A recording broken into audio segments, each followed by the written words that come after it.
भारत बना champions trophy का champion. England को हरा भारत ने अपने नाम की चैंपियंस ट्रॉफी। बर्मिंघम में खेले गए फाइनल में इंग्लैंड को दी 5 रन से मात। शानदार ऑलराउंड प्रदर्शन के लिए रविंद्र जडेजा बने मैन ऑफ द मैच।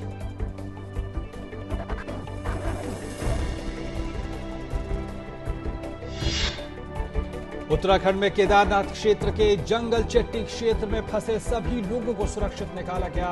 अभी तक 80,000 लोगों को सुरक्षित जगहों पर पहुंचाया गया। खराब मौसम होने के बावजूद राहत टीमों ने झोंकी पूरी ताकत।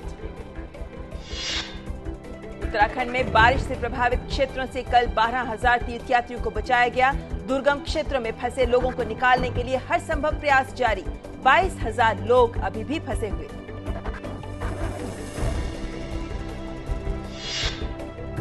उत्तराखंड में दिल को झकझोर कर देने वाली हाल की त्रासदी से आहत भारत में निर्वासन में रह रहे तिब्बतियों ने पीड़ितों के साथ अकेले धर्मशाला में राहत सामग्री और धन किया इकट्ठा।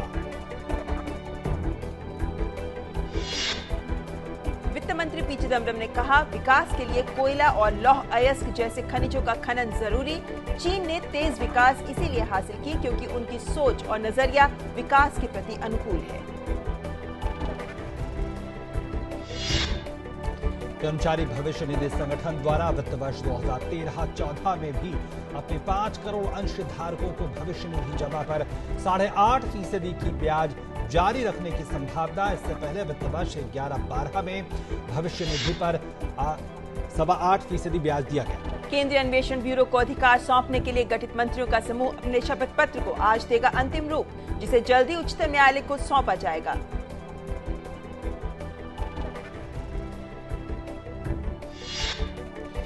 2002 के हिट एंड रन मामले में फंसे बॉलीवुड अभिनेता सलमान खान की अपील पर आज मुंबई की एक अदालत अपना फैसला सुनाएगी।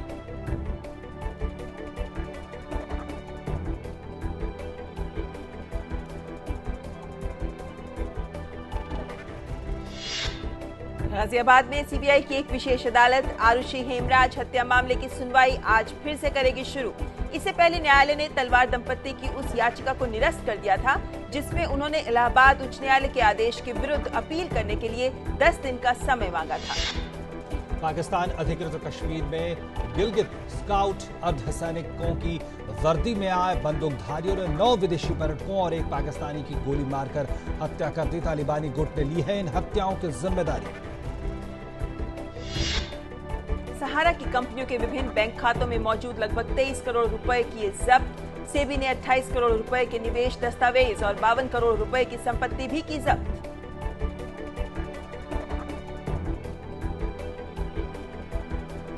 सरकार ने मुकेश अंबानी की कंपनी RIL को मिली सेज छोड़ने की मंजूरी दी है और विचार विमर्श के बाद बोर्ड ने बहु सेवाओं के लिए सेज के बारे में अधिसूचना वापस लेने के प्रस्ताव को मंजूरी देने का निर्णय किया।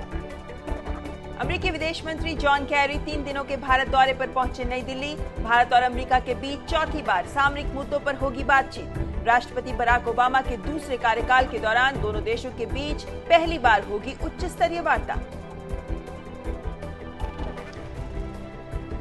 दक्षिण अफ्रीका के पूर्व राष्ट्रपति नेल्सन मंडेला की हालत गंभीर लेकिन स्थिर है।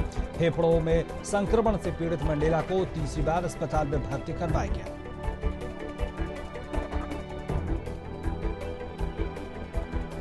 चीन ने राष्ट्रीय सुरक्षा एजेंसी के साथ काम कर चुके एडवर्ड स्नोडेन को गिरफ्तार करने के अमेरिका के अनुरोध को ठुकराया। कहा, चीनी संस्थानों पर अमेरिकी साइबर हमलों को लेकर स्नोडेन द्वारा लगाए गए आरोपों को लेकर चिंतित।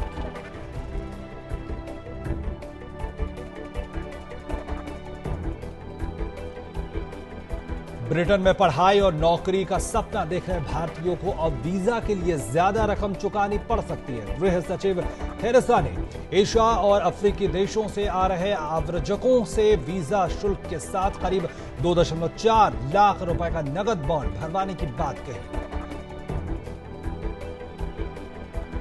ईरान से कच्चे तेल के आयात में कटौती की भरपाई अब इराक से होगी।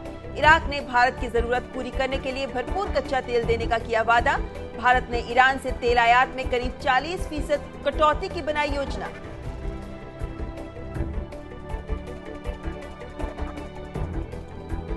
इराक में एक पुलिस स्टेशन पर आत्मघाती हमले में 7 लोगों की मौत। हिंसा की ताजा घटनाओं में अप्रैल से अब तक 2000 से ज्यादा लोगों की जान गई।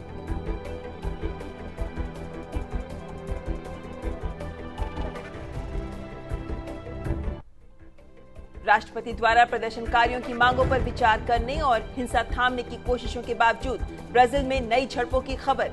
परिवहन किरायों में बढ़ोतरी के मुद्दे पर शुरू हुए प्रदर्शन, जल्द ही देशव्यापी रैलियों में हुए तब्दील।